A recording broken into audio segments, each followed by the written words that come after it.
Segunda-feira, a Igreja Presbiteriana do Brasil completou 160 anos no Brasil. Porque um homem como Ashbel Green Simonton saiu de uma aula do seu seminário, numa pregação da capela, de um teólogo conhecido, Charles Hodge, e ele simplesmente entendeu, depois daquela pregação. E ele decidiu vir para o Brasil.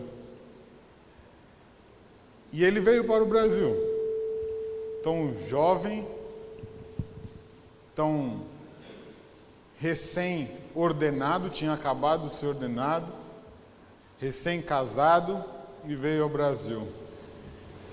Isso é um pouco do que foi a história de Simon. Se você tem mais curiosidade, que o início do vídeo ele fala um pouco, tem um vídeo completo sobre a vida dele, mas é relatando um livro muito interessante, que é o Diário de Simonton, que é o diário que ele mesmo escreveu e foi reproduzido, contando seus passos até chegar no Brasil e seu ministério. Mas nós temos falado a respeito da sua vocação e o quanto Deus tem chamado pessoas para que o Evangelho cresça, se propague, se expanda, e ele vai para todos os cantos. E Deus usou um jovem de 26 anos que decidiu sair, viajar e ir para o Brasil, em terras onde não se havia muita informação. E pela graça de Deus, hoje nós estamos aqui.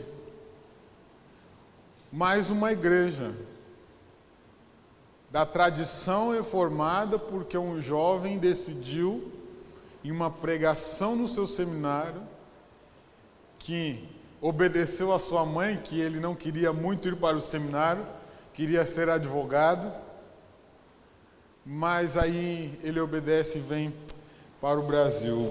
Eu quero adiantar, antes de lermos o texto, e fazer essa pergunta para você, junto com aquele chamado que nós vamos compreender hoje, e vendo um pouco da vida de Simonton. Será que você tem noção do que Deus pode fazer através da sua vida de um ato de obediência? É verdade que a gente não tem muita noção, mas será que você tem isso na sua mente? O quanto pode refletir uma obediência a Deus de ir e pregar? É verdade que talvez Simonton não tinha noção do que hoje, o que seria a Igreja Presbiteriana no Brasil. Mas o que chama a atenção é que ele obedeceu. O que será que Deus pode fazer através da sua vida? Deus quis usar a vida de Simonton num chamado aos nossos olhos simples de obediência, de pregação da palavra, ouviu, compreendeu e decidiu, eu vou fazer. E hoje nós podemos desfrutar de alguém que foi fiel a Deus na sua obediência, dedicar a sua vida e chegar ao Evangelho. A primeira igreja reformada, instituída no Brasil, completou 160 anos na segunda-feira, 12 de agosto. Talvez isso vai nos ajudar a nos alertar e nos desafiar. É verdade que eu não estou desafiando ninguém aqui a sair pregar e fundar uma denominação. O desafio é de obediência e sabe lá o que vai acontecer depois. É verdade que também esse desafio nos estimula a esperar coisas grandes. Mas nem sempre Deus vai fazer coisas maravilhosas e magníficas com uma denominação que hoje tem mais de 1 milhão de membros. Mas Deus pode fazer que da sua vida ser diferença na vida de outros. Mudar a história da vida de outras pessoas. Talvez um simples gesto de falar do amor de Deus para alguém transforma vidas, histórias de famílias podem ser transformadas. Talvez um exercício que você pode fazer na sua mente é lembrar como que o Evangelho chegou na tua casa e na tua família. Se você tem, talvez, um berço evangélico, uma tradição que seus pais, você vai lembrar daquele que foi o primeiro a evangelizar e se converter na sua casa. E se você é o primeiro, a oportunidade de mudar a história da sua família daqui para frente. A gente não sabe o que pode surgir, o que pode acontecer. A gente não sabe o que Deus pode fazer através de um simples ato de obediência. Mesmo que talvez a gente não veja os frutos. Mesmo que talvez não seja algo que uma resposta momentânea e direta que consigamos ver frutos diretos de conversão à nossa frente. Mas nós não sabemos o que Deus pode fazer. O desafio é lançar a obediência no chamado de Deus, que muitas vezes é simplesmente colocado num contexto que nós nem sabemos o porquê estamos caminhando na história desse rumo da nossa vida, mas sabemos que Deus pode estar fazendo alguma coisa. Talvez um testemunho até, eu já falei para os irmãos que eu até brinco, que uns 2 anos atrás o meu irmão foi fazer uma pesquisa de saber quem foram os primeiros na família que eram os convertidos ou que se converteram, que foram evangelizados. E ele depois foi para a casa de uns tios, foi para o interior de São Paulo, descobriu que o evangelho não chegou no sul de Minas. No final das contas, nós somos, ou eu e o meu irmão, a 6ª para a 7ª geração de presbiterianos na família. Eu já falei que eu não me orgulho nem um pouco disso, porque isso não foi ação minha, isso foi graça do Senhor. E pela graça do Senhor, alguém evangelizou um parente tão distante da nossa família, e foi justamente da época aí dos evangelistas americanos com o grupo de Blackford, no sul de Minas, que evangelizaram fazendas, casas, povos que estavam longe, distante, aonde ninguém queria ir, aonde era 2 dias de carroça para chegar numa fazenda. E lá eles evangelizaram, e os meus avós e bisavós ali congregavam, andavam 5 horas em cima de um cavalo e os meninos a pé para cultuar ao Senhor. Voltavam, tinham que lavar os seus pés até o joelho, no escuro, no balde, porque era só lama o caminho. Pessoas que perseveraram, até hoje, pelo menos o que eu sei, 2 pastores saíram dessa família. O que Deus já fez através da nossa família para que tantos outros conhecessem o nome de Deus.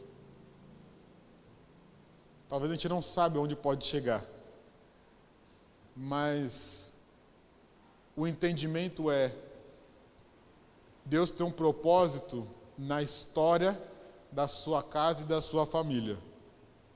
Algum propósito tem. E pela obediência, você pode transformar vidas de outros. Você pode fazer com que isso seja diferença na vida de outros. O Evangelho e a graça de Deus alcançando a vida de tantos outros. Abra sua Bíblia, Jeremias capítulo 1. Nós vamos ver como que Deus chamou esse profeta.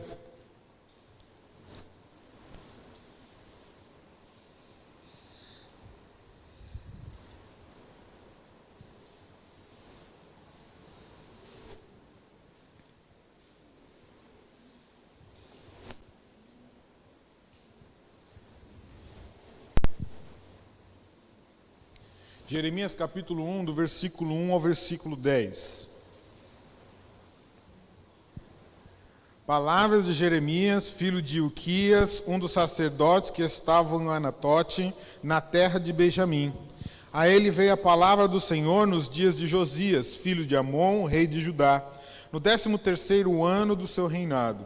E também nos dias de Jeoaquim, filho de Josias, rei de Judá, até o fim do ano 1/10 de Zedequias, filho de Josias, rei de Judá, e ainda até o 5º mês do exílio de Jerusalém. A mim me veio, pois a palavra do Senhor dizendo: antes que eu te formasse no ventre materno, eu te conheci, e antes que saísse da madre, te consagrei, e te constituí profeta às nações. Então lhes disse eu: Senhor, Deus, eis que não sei falar, porque não passo de uma criança. Mas o Senhor me disse: não digas, não passo de uma criança, porque a todos a quem eu enviar irás, e tudo quanto eu te mandar falarás. Não temas diante deles, porque eu sou contigo para te livrar, diz o Senhor. Depois estendeu o Senhor a mão, tocou-me a boca, e o Senhor me disse: eis que ponho na tua boca as minhas palavras. Olha, que hoje te constituo sobre as nações e sobre os reinos, para arrancares e derribares, para destruires e para arruinares, e também para edificares e para plantares. Talvez esse chamado é um pouco diferente do chamado de Isaías. Chamado de Isaías através de uma visão sobrenatural, através de uma agir de Deus além da nossa percepção de que é comum. Aqui Jeremias é totalmente ao contrário. Deus se apresentando a Jeremias, o chama, narra quem ele é, da sua família e aquilo que Deus tem feito na vida de Jeremias. Jeremias, talvez aqui só para os irmãos ficarem um pouco mais localizados, aonde que Jeremias estava, como que Deus fez isso. Jeremias, ele morava nessa cidade de Anatote, eram 5 quilômetros ao nordeste de Jerusalém. Era uma cidade chamada Cidade do Sacerdote, então onde as famílias de sacerdotes, as famílias daqueles que serviam o templo moravam. Então, Jeremias era de uma família, ele não era um sacerdote, mas era uma família que cresceu e a sua linhagem era de sacerdote e da linha de tantos outros que serviram ao templo. Então ele estava acostumado com esse povo, ele morava no lugar ali. E Deus o chama exatamente num momento em que o reino está dividido. Lembra que Israel foi dividido em reino do norte e reino do sul. Jeremias ele está no reino do sul, nas tribos de Judá e Benjamim. O reino do norte já tinha sido levado cativo, o reino do norte já tinha recebido juízo, o reino do sul já está no final. O rei Josias, que é o mencionado assim, quando Deus chama Jeremias, ele está nos dias do rei Josias. O rei Josias foi o último rei bom de Judá. Foi o último rei que realmente serviu ao Senhor. Lembra que o reino do sul, ele oscilava entre bons e maus, ele oscilava muito entre esses reis. O Josias foi o último quando o povo usufruiu de um reavivamento. A lei do Senhor estava perdida. A palavra do Senhor tinha sido esquecida.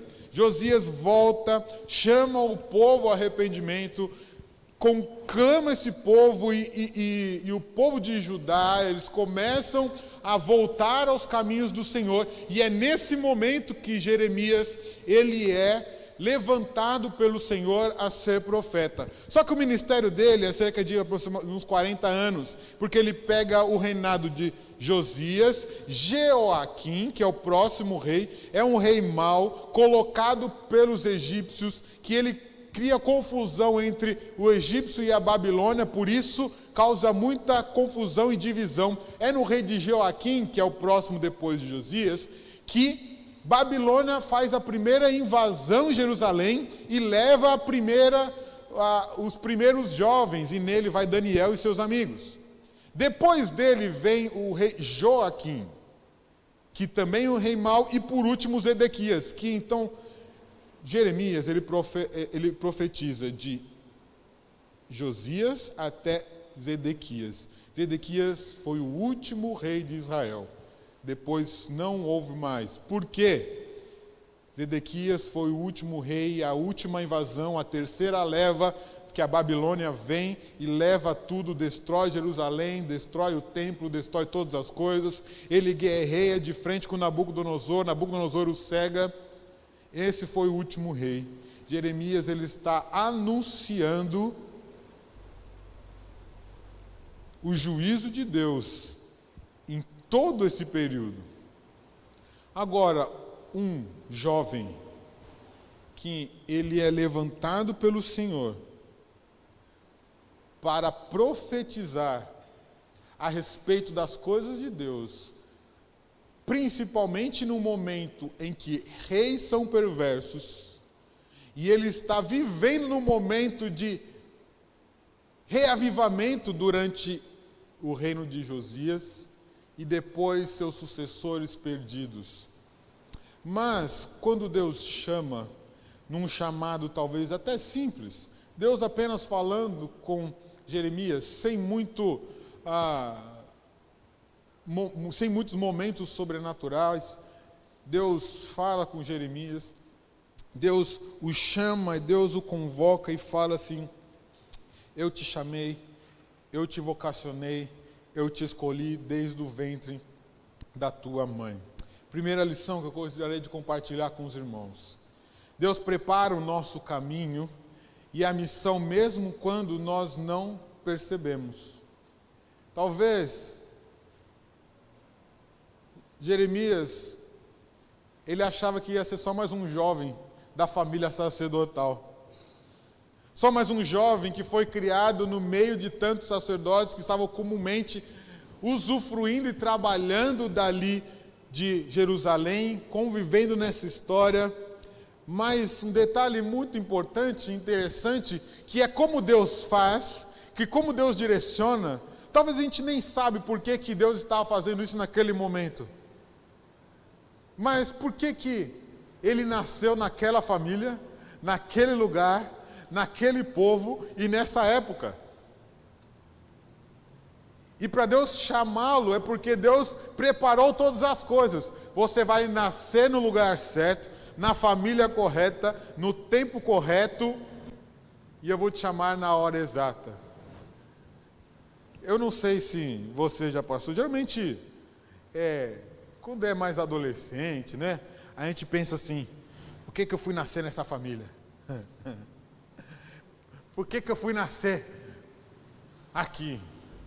Queria ter nascido numa família rica, queria ter nascido na Noruega.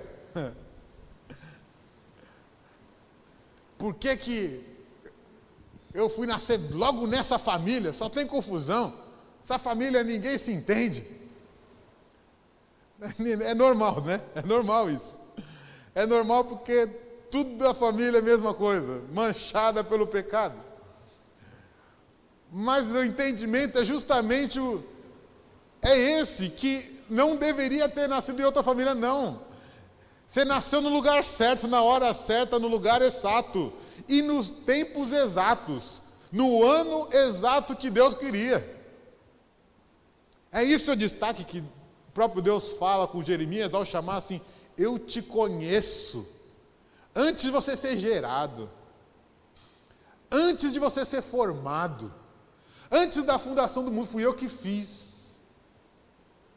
Eu te conheço mesmo antes de você nascer nesse mundo. Então, se eu te conheço e eu sei, e fui eu que te coloquei aí, tem um propósito. Tem um propósito de você nascer nessa família. Tem um propósito de você nascer nessa localidade. Tem um propósito de você viver nesses dias, mesmo que os dias sejam maus. Tem um propósito de viver em dias em que os reis são maus, em que os reis afrontam os impérios e causam invasão e destruição. Ninguém está à toa. E sim, tudo é direcionado e guiado pelo próprio Deus, eu preciso compreender que Ele está guiando, cuidando e direcionando a minha vida. Talvez quando a gente falou um pouco isso hoje de manhã, né? Porque quando a gente olha a história do final da história, fica mais fácil a gente olhar para trás e entender os propósitos de como está acontecendo as coisas. Mas quando você olha no momento que você está passando, fala assim, mas se Deus já sabe, e Deus tem preparado todas as coisas, e se Deus me conhece e me colocou no lugar certo, na hora certa, no momento exato, na família correta, o que eu devo fazer amanhã? Adolescente tem uma crise que eu tive também na hora de fazer o vestibular, né? Que curso que eu tenho que fazer? Que eu tenho que escolher o futuro da minha vida em uma prova. Isso é loucura, né? Entender qual é o seu propósito. É verdade que a gente fica em muitas dúvidas. Mas se Deus está direcionando todas as coisas, o momento exato, na hora exata, e você não sabe o que fazer, e agora? Como é que a gente faz? Busca a direção de Deus. Meio óbvio, né? Deus tem um plano. E a história corre esse plano perfeito. O problema é que eu não sei qual que é esse plano. O que eu tenho que fazer? Perguntar para quem sabe. Pedir a orientação dele. E se ele me chama, me vocaciona, ele dirige a minha vida, se ele que é o que fala comigo, eu preciso saber, Deus, você está me chamando para quê? Se você sabe de todas as coisas, se você conduziu a minha história até aqui, dessa maneira, é porque alguma coisa tem que acontecer daqui para frente. Deus não faz nada à toa. Não é simplesmente um passatempo de colocar assim, Deus estava cuidando dos homens, pessoas estavam vindo ao mundo, e ele falou assim, vamos fazer alguma coisa aleatória. Você fica aqui, por quê? Não sei, estou espalhando. Deus não faz isso. Deus coloca cada um de uma maneira proposital. Como não chegar que Deus é tão perfeito, com tantas pessoas, com cada um que vem neste mundo, Deus tem um propósito de criar a história na sua vida individual para um plano perfeito que só Ele sabe. Talvez nos dias de Jeremias, a ordem dele era bem clara, do versículo 5, antes que eu te formasse no ventre materno, eu te conheci, e antes que saísse da madre, te consagrei e te constituí profeta às nações. Aqui Deus podia fazer isso conosco, né? O que é para fazer, Deus? Para Jeremias foi mais claro, é para você ser profeta para as nações. Você vai falar da parte de Deus para todas as nações. Interessante que Jeremias ele estava no Reino do Sul. E já muitos profetas, eles profetizavam só para o sul. Outros profetizavam para o norte. Jeremias é chamado para profetizar para as nações. Para todos os povos.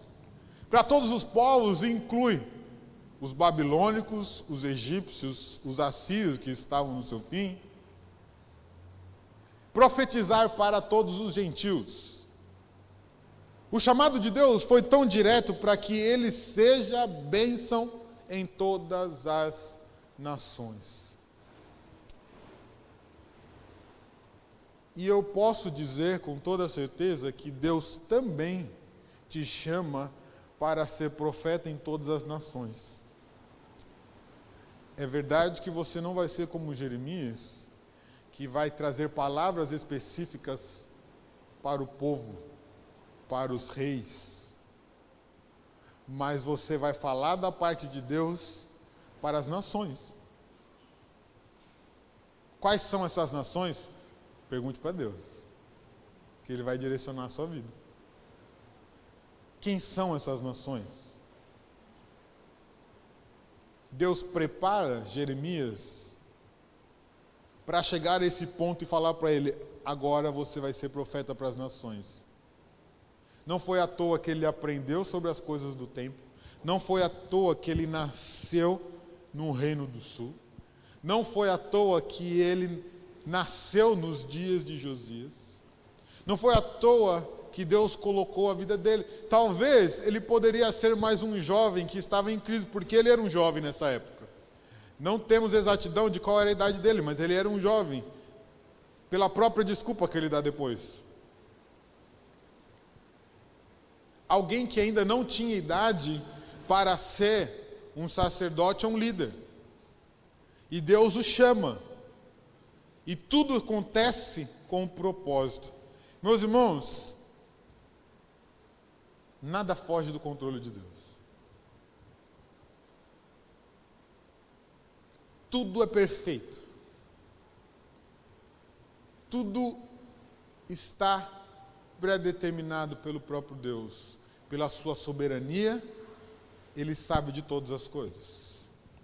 Pela sua onisciência, Ele sabe de tudo. Pelo seu imenso poder, Ele tem tudo em suas mãos. Parece um pouco desconfortável isso para nós, porque a gente quer ter o controle das vidas em nossas mãos, né?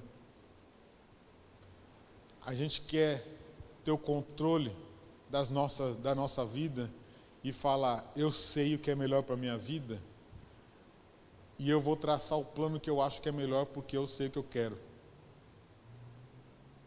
E quando nós lemos textos como esse, que vem diretamente à soberania de Deus, exposta de uma maneira nítida de que é Ele que conduz a história, isso nos incomoda, porque fala: afinal de contas, não sou eu que condeno a minha vida?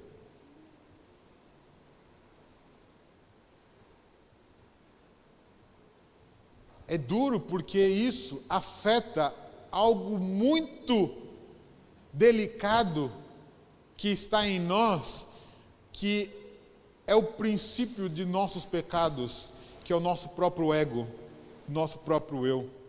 Porque afinal de contas, você não quer se achar tão pouco assim. Afinal de contas, você não quer se achar incapaz de resolver o seu futuro. A pior coisa para alguém é ter que pedir ajuda para falar o que você deve fazer, não é?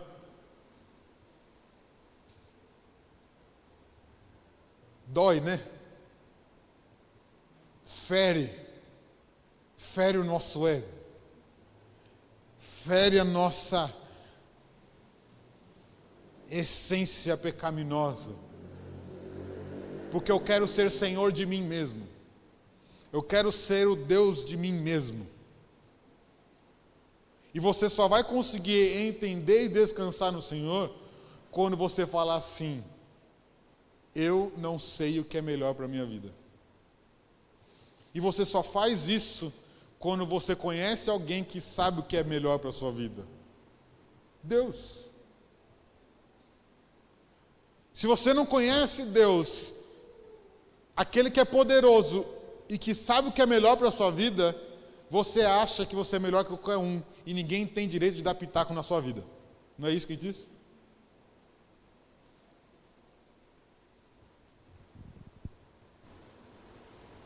Mas querendo você ou não, a história que está sendo descrita da sua vida é a história escrita por Deus, desde a eternidade. E Ele fala para nós que Ele nos conhece antes da fundação do mundo, antes do ventre materno, antes de dar à luz, Deus já sabe. E por isso que Ele caminha a história da nossa vida para um propósito. Para nos chamar. Para cumprir uma missão.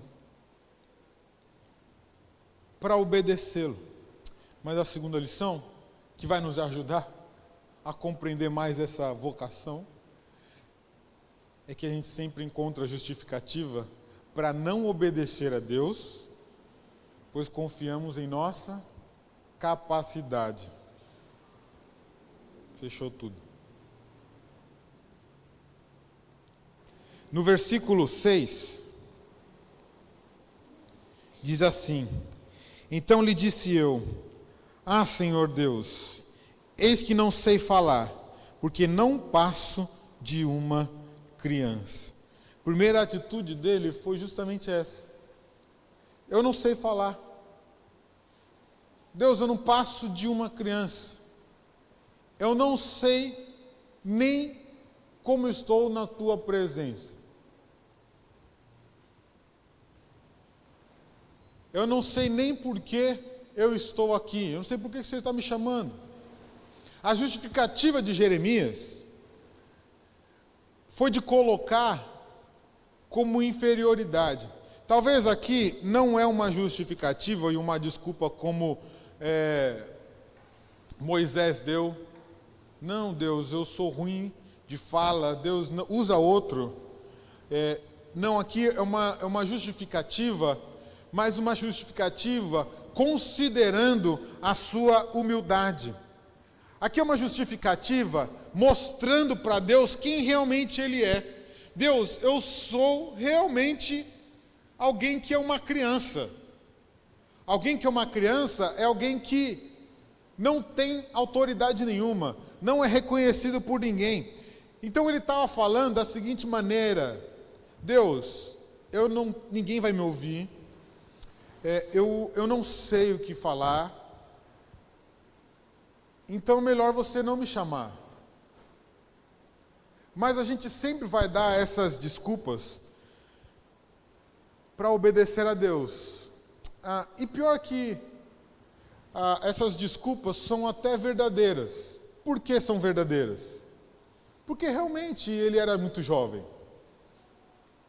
Mas quando a gente pega nessas desculpas que são verdadeiras, a gente se apoia nelas para não fazer aquilo que Deus quer.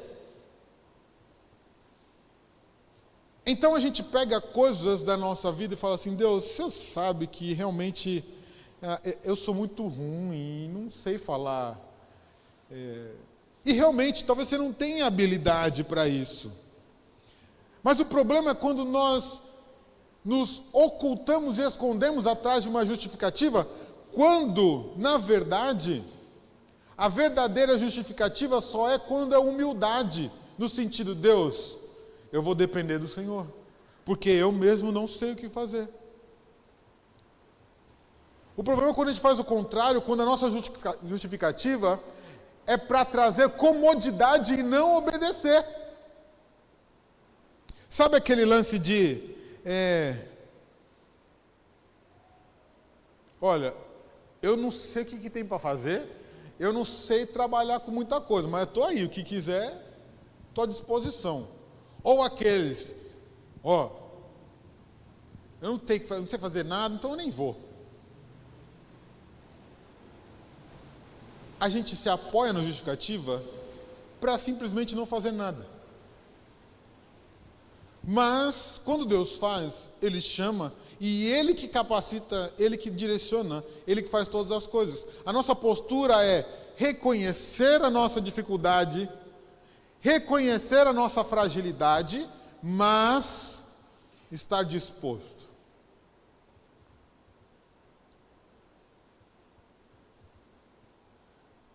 Sábado vai ter mutirão, acho que vai ter um monte de homem aqui, viu? Eu não sei fazer nada, mas você está disposto a servir? A questão não é o que você sabe fazer. A questão é a disposição na obediência. É verdade, você não pode, às vezes você não sabe fazer mesmo. Mas eu estou aqui para obedecer a Deus, para servi-lo aonde Ele quiser que eu vá. E essa postura de Jeremias é: Deus, eu sou um menino, eu não sou tão maduro, eu não conheço tanto as Escrituras, eu não sei falar direito. Mas Deus chama e fala assim: não, vai porque sou eu que vou fazer. Talvez eu acho que foi esse o pensamento que Simonton teve. Um jovem de 26 anos, recém-ordenado, 1 ano de ordenado, saiu do seu país e veio para o Brasil. Não tinha um ministério consolidado, não tinha anos de experiência em alguma igreja, não tinha mestrado e doutorado em plantação de igrejas. Ele obedeceu. Talvez na sua sinceridade ele falou assim: realmente, Deus, eu não sou dos mais capacitados, mas eu vou. Sabe um ditado que é usado muito por aí? É verdadeiro, não é bíblico, mas é verdadeiro. Mas que muitas pessoas usam para outras maneiras, né? Que Deus não chama, não escolhe os capacitados, capacita os escolhidos. Já viram isso aí? Mas tem gente que usa isso aí para outra coisa, né? Só para tentar ser aquele que é bom, né? Mas o princípio é verdadeiro. Que Deus chama independente da sua capacidade e da sua habilidade. Porque afinal de contas, o que é bom diante de Deus das suas atitudes? Nada. Afinal de contas, o que você tem de bom para oferecer a Deus e falar assim: Deus, eu tenho tudo isso aqui, vai me usar aonde? Deus não faz isso. Deus te chama e fala: vem cá, eu que vou te dar essa habilidade e você vai para lá. É diferente. O problema é quando nós achamos que essa capacidade é nossa e nós queremos servir conforme o que eu acho que eu sei. Afinal de contas, eu sou bom em um monte de coisa. Deus, você vai me usar nisso tudo que eu sou bom. É verdade que Deus vai usar isso que você tem capacidade. Mas o problema é que você tem que aprender que você não é bom porque você é bom. A habilidade que você tem é porque Deus te deu. E se Ele te deu alguma habilidade, é justamente para Ele mesmo que tem que ser usado.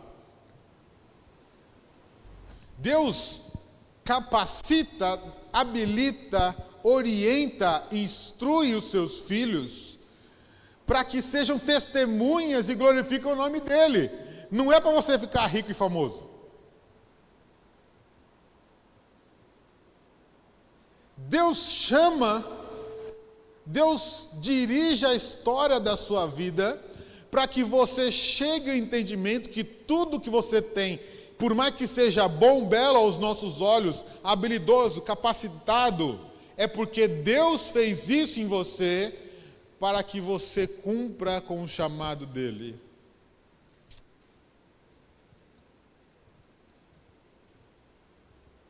Não é para você: Deus, espera um pouquinho que eu vou me capacitar um pouco mais para depois obedecer. Deus, eu vou fazer primeiro aqui algumas coisas e depois o Senhor faz o que você quiser comigo. Não. Deus vai fazendo, vai agindo, vai capacitando a sua vida. É Ele que dirige todas as coisas. É Ele que governa. É Ele que demonstra todo o seu poder. Versículo 7. Mas o Senhor me disse: não digas, não passo de uma criança, porque a todos a quem eu te enviar, irás, e tudo quanto eu te mandar, falarás. Para onde eu te mandar, você vai. O que eu mandar você falar, você vai falar. Não seja igual o Jonas. Eu vou te mandar você para um lugar e você vai para o outro.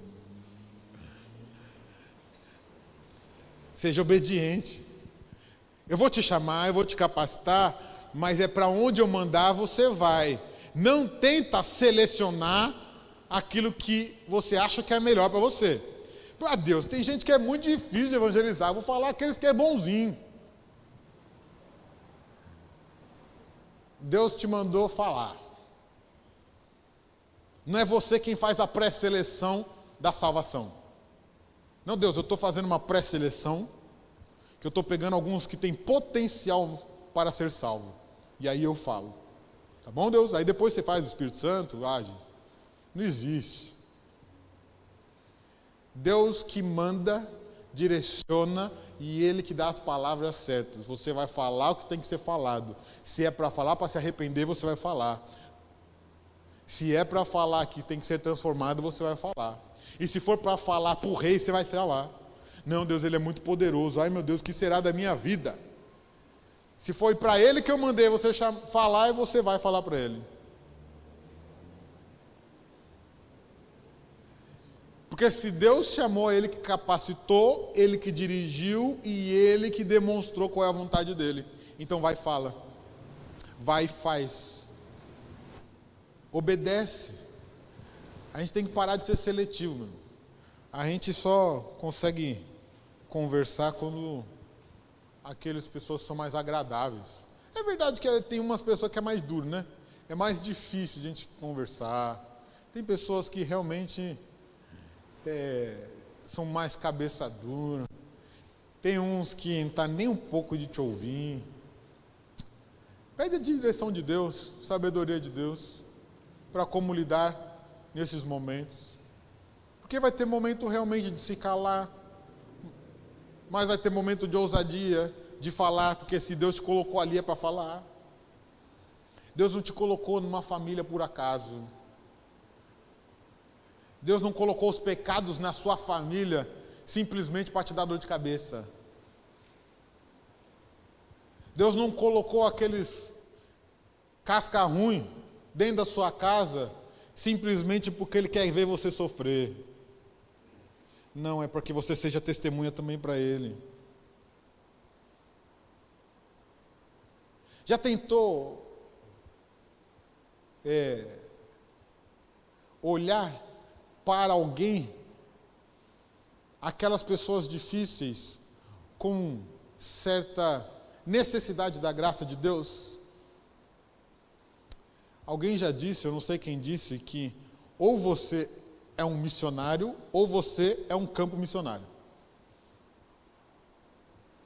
Ou você é o que fala do amor de Deus, ou você precisa ouvir do amor de Deus. Aquelas pessoas que são difíceis, duras, que está na sua vida, que está na sua família, causando dor de cabeça, vivendo no pecado, enxergue como campo missionário. Enxergue como um objetivo de falar do amor de Deus.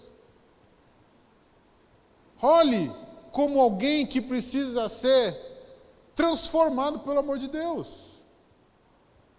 Garanto que se você começar a enxergar isso dentro da sua casa, da sua família, do contexto que você vive, muita coisa vai mudar.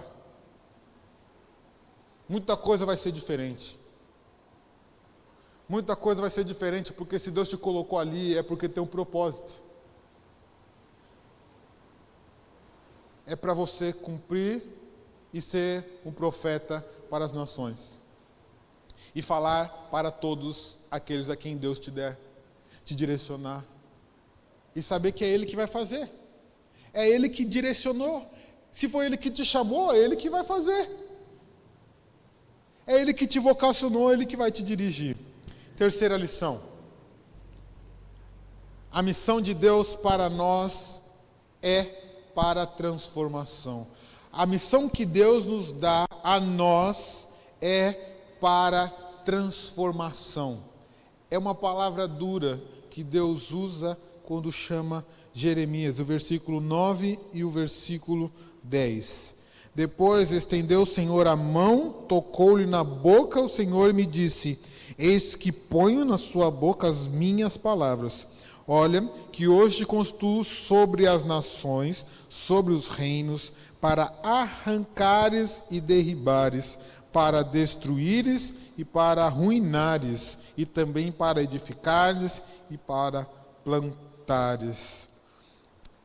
É uma missão que, quando Deus chama, é para uma transformação de santidade, de vida, de sociedade, de mundo e para adoradores. Detalhe bem parecido nos chamados como que Deus faz, sempre haverá o ponto da santificação e da transformação. Em Isaías, o anjo, como uma brasa e uma tenaz, purifica os lábios de Isaías. Em Moisés, Deus fala: não pise, que o lugar onde você está é santo, tire as suas sandálias. A pureza é porque o agir de Deus, aquele que é santo, direciona para ser e ter as palavras de santidade. O que você vai falar veio de Deus. E se veio de Deus, é santo, é perfeito. Então, sua obrigação em anunciar o Evangelho é falar da palavra de Deus. Deus dá a palavra à boca de Jeremias, e o que Jeremias fala é a palavra de Deus, porque o próprio Deus deu a ele.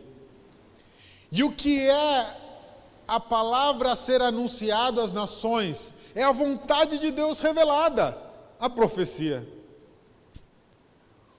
Como cumprir com o dever do profeta para as nações?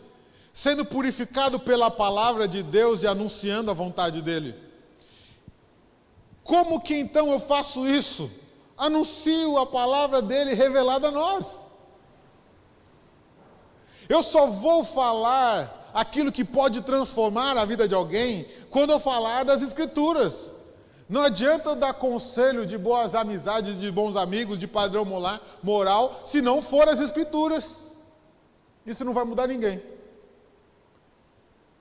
Isso você não está sendo a boca de um profeta. Você tem que anunciar as Escrituras. O problema é que a gente quer falar o que a gente pensa, não o que a palavra de Deus diz. Talvez a gente arranje confusão com aquele que é incrédulo, porque a gente fala o que a gente quer, não porque a palavra de Deus diz. A gente fala o que a gente acha que é, mas a gente não fala o que as Escrituras dizem.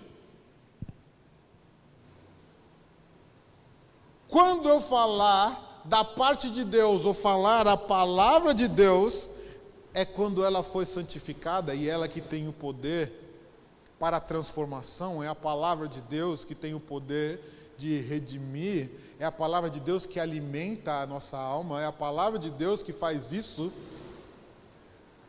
Agora, meus irmãos, se você foi transformado pelo Senhor, e você tem o dever de falar, de anunciar, do que você tem alimentado a sua mente, do que você tem aprendido, do que você tem estudado, se não for a palavra de Deus, não vai ser a palavra de Deus que você vai falar. Você vai falar outra coisa, menos a palavra de Deus. Aquilo que você tem alimentado a sua vida é aquilo que a gente diz. Aquilo que nós temos colocado em nossa mente como influência é aquilo que nós falamos, conversamos. Quais são os principais assuntos que estão em nossas rodas? Se não for coisas da palavra de Deus, é porque a gente está alimentando de todas as outras coisas, menos de Deus. O que nós temos alimentado a nossa mente, o nosso coração, de qualquer outra coisa senão de Deus, então não tem como falar das coisas de Deus. Não tem como falar da parte de Deus. A boca fala do quê? E do que o seu coração está cheio? O que você tem enchido no seu coração? O que você tem plantado e alimentado nele? Rancor, ódio, confusão, Facebook. Isso vai ser seus assuntos. É disso que você vai falar. É disso que vai sair da sua boca. Mas para a sua boca ser purificada, ela só pode ser através da palavra de Deus. E se você anuncia a palavra de Deus, que essa é a missão que Deus nos deu, que essa é a missão dele, que a vontade dele seja conhecida nas nações. E o propósito dele é bem duro. É para causar a transformação, e a transformação é através da palavra de Deus. E ele coloca 6 verbos. Na verdade, ele coloca aí 3 duplas de verbos. E essas duplas são bem duras. Porque essas duplas, a primeira é arrancar e derribar. A primeira dupla de verbos que aparece é Deus falando para Jeremias que, olha, as palavras santificadas que eu estou colocando na sua boca, que é a minha palavra, que é a minha vontade, que você vai anunciar para as nações, é para você derribar. É arrancar e derribar. A outra dupla de palavra é destruir e arruinar. Arrancar e derribar, destruir e arruinar. Mas a terceira dupla é uma que tem característica diferente das outras, que é uma de esperança. Você vai edificar e vai plantar. O que Deus está chamando Jeremias? Profecias virão do norte, se você continuar depois, as visões que Deus dá a ele, a direção dele, aquele que vem a panela tombando para o norte, que é a profecia, depois Deus direcionando, mostrando o juízo dele. Deus está chamando Jeremias para anunciar o arrependimento e o juízo de Deus. O arrependimento e o juízo de Deus para as nações perdidas vem da boca do jovem que se colocou à disposição de Deus. Mas aquele que entende o juízo de Deus, se arrepende, ele tem uma esperança. A semente é plantada, germinada e dá fruto.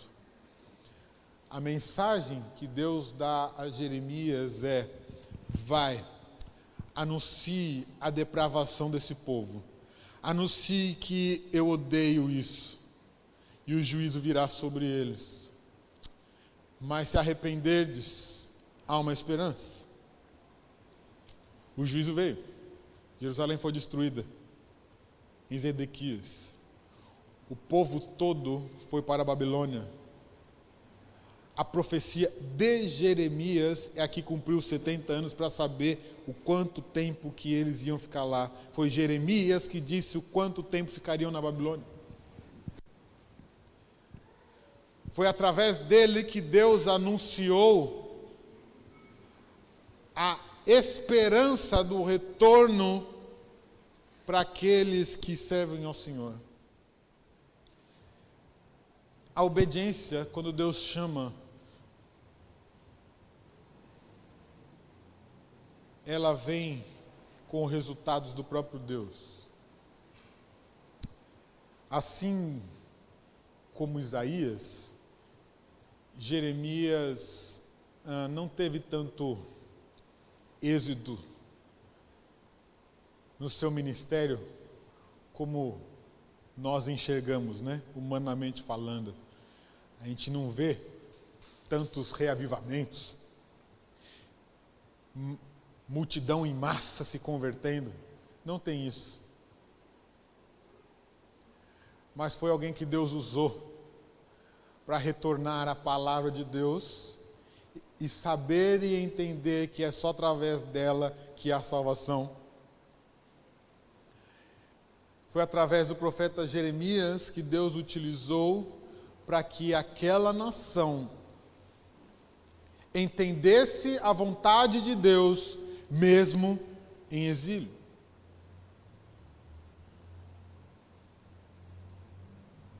Talvez o problema nosso é que eu quero obedecer a Deus, mas eu quero ver os resultados. Eu quero ver multidões. Eu quero ver gente se convertendo. Eu quero ver igreja crescendo. Eu quero evangelho expandindo. É muito bom, meu irmão. Pode sonhar, sonhe com isso. Mas se Deus não fizer, não tem problema também. Porque talvez Deus te chamou para transformar uma família. Para transformar uma empresa, para transformar a vida de um vizinho. Meus irmãos, se você for testemunha e levar uma pessoa a Cristo, você cumpriu com o propósito que Deus te deu nessa vida. Que é maior graça de ver alguém que estava indo para o inferno passar a eternidade do seu lado? E saber que Deus te usou para isso acontecer? É bondade do Senhor. E se uma pessoa fez isso, glória a Deus.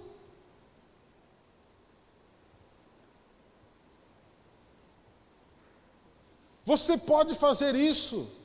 Você deve fazer isso. Mas saiba que Deus está controlando a história da sua vida. Basta você estar disposto. Não acha que Deus, eu não sei de nada, eu não sei fazer nada, eu não tenho habilidade nenhuma. Pare de dar desculpa, apenas se coloque à disposição de Deus. Coloque à disposição de Deus que Ele vai fazer. Se Ele te chamou, Ele vai fazer. Se Ele capacitou, se Ele te vocacionou, é Ele que vai fazer. Eu não sei se vai sair um Simonton daqui hoje. Minha oração é que saiam muitos Simonton. Mas o maior propósito é que sejamos a boca de Deus para anunciar o arrependimento e o juízo, mas a graça que transforma através de Cristo, que nos faz germinar e ser nova criatura. Você precisa anunciar a Cristo.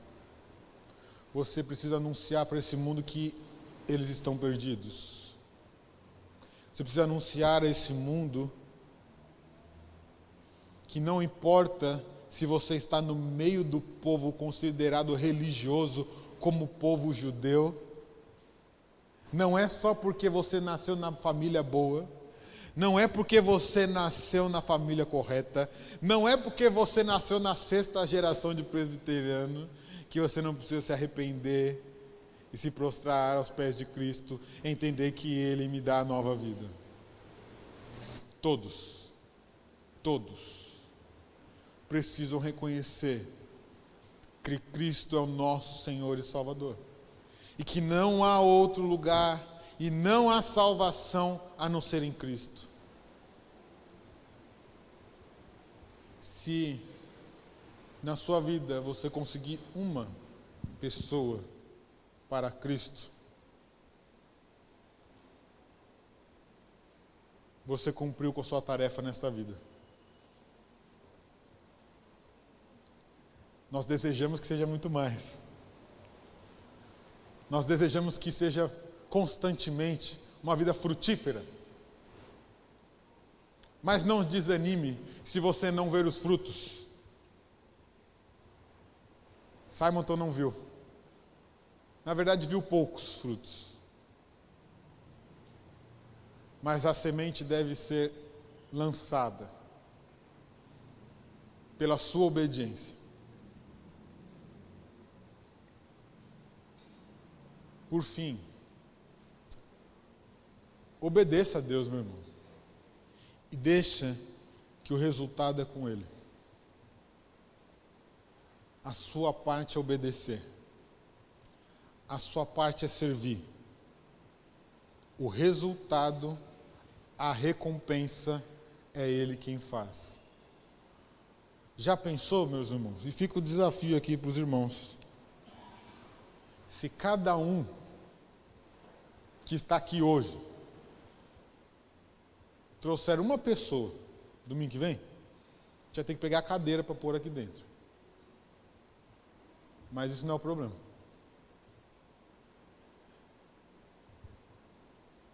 Uma pessoa que você pode fazer a diferença na vida dela para a eternidade.